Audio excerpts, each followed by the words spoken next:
Paaralan ni Fuan. Kuwento ni Virgilio S. Almario at guhit naman ni Kat S. Halina at pakinggan natin ang kwento ngayong araw.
Bontok. Ipinabago ni Miss Pilar ang ayos ng kanilang mga upuan. Nagpagawa siya ng 2 kalahating bilog. Dinala ni Miss Pilar ang kanilang silya sa gitna ng bilog at doon naupo para magkwento. Ikunento niya ang alamat ng palay. Ang sarap-sarap magkwento ni Miss Pilar. Bigla tuloy na alala ni Fuan ang kanyang kuya na nagtatrabaho sa bukid. Kaya napakahalaga ng palay sa ating buhay.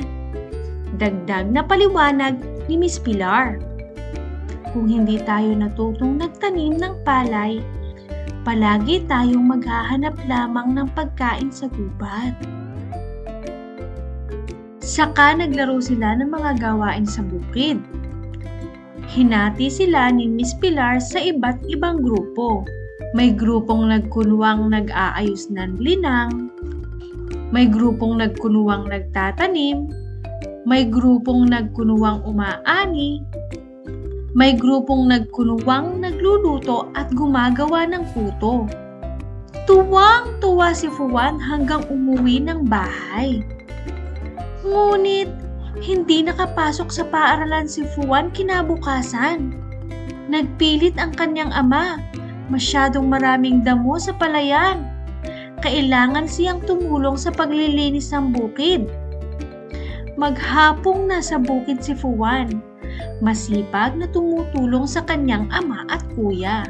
Ngunit nasa isip kung ano ang bagong ituturo ni Miss Pilar.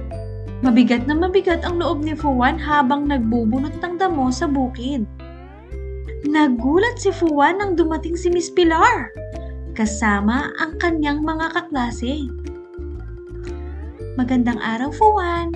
Bati nito sa kanyang nakangiti. Ni hindi nakatugon sa pagbati si Fuan. Pinaligiran siya ng kanyang mga kaklase. Nakita niyang tuloy-tuloy nilapitan ni Miss Pilar ang kanyang ama at kuya. Bahagi ng aming leksyon ng Ugfu. Paliwanag ng guro sa kanyang ama at kuya. Ibig kong matuto ang mga bata sa ating sistema ng pagtutulungan at pagsasaka. Nais naming mag-Ugfu para kay Fuan. Nagsimulang magsipagbunot ng damo ang mga kaklase ni Fuan. Maligaya sila sa pagtulong sa pamilya ni Fuwan para lamang sila